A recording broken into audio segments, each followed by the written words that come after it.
A lot of businesses took on a ton of debt during COVID to SBA loans and private loans, and now they're facing the prospect of having to pay that money back, and they can't do it. They're making choices between what happens if I close down, or how do I manage this debt? How do I get myself out of this hole, and how do I keep going with my business? Thank you for joining me on another episode of Motivational Esq.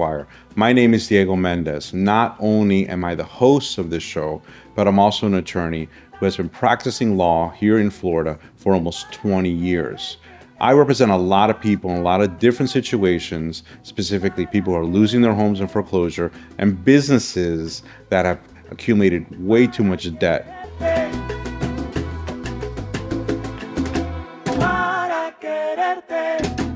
As I mentioned, one of the biggest new debts that didn't exist before, that now exists for many, many businesses, are SBA loans. There are two types of COVID-related SBA loans. They're the PPP, which many people got forgiven, so that might not be your issue, and there are the EIDL loans. Those are those $150,000, $500,000, $1 million, or plus loans that businesses got from just filling out a form. In the past, in order to get money from the SBA, you had to propose a business plan, you had to have collateral, you had to have good credit. During COVID, the government gave so much money towards this program that a lot of people got these loans. Sometimes there's no way for that money to be paid back. Those loans are 30-year notes.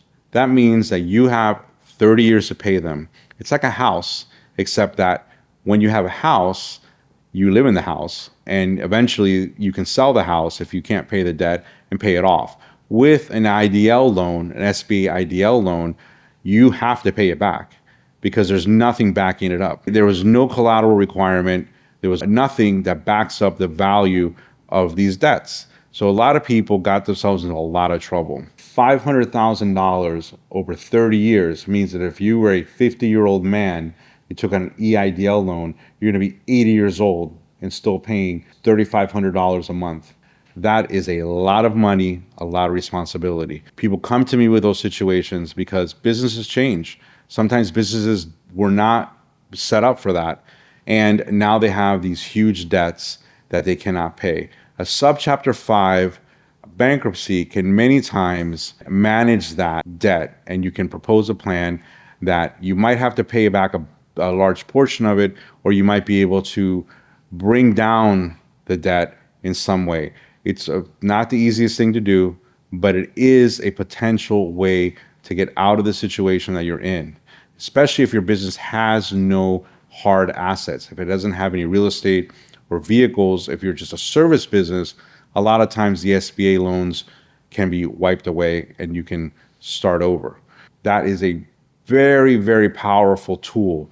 Remember, bankruptcy is for the honest debtor. This is not for people who are trying to game the system, who took that money and bought a house with it, who took that money and used it for non-business purposes. That is a no-no. You cannot file bankruptcy and get any kind of discharge if you took that money and bought a house or bought a boat or bought a car.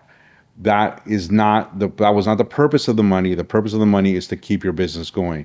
If you can prove that you used that money properly and you just used it and you were unable to fund your business properly afterwards and you're unable to pay this debt now, you might be able to get a discharge of that money and keep your business.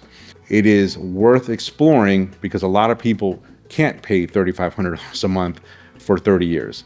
That is a huge responsibility, a huge cost, and it will bring a business down because that money comes off the top. That basically is when you start your month, you start $3,500 in the hole before you pay your employees, before you pay your rent, before you pay anything. That is a huge thing, and a lot of business cannot handle this. But with a subchapter 5 bankruptcy, you can possibly deal with that situation and clear it out and keep your business.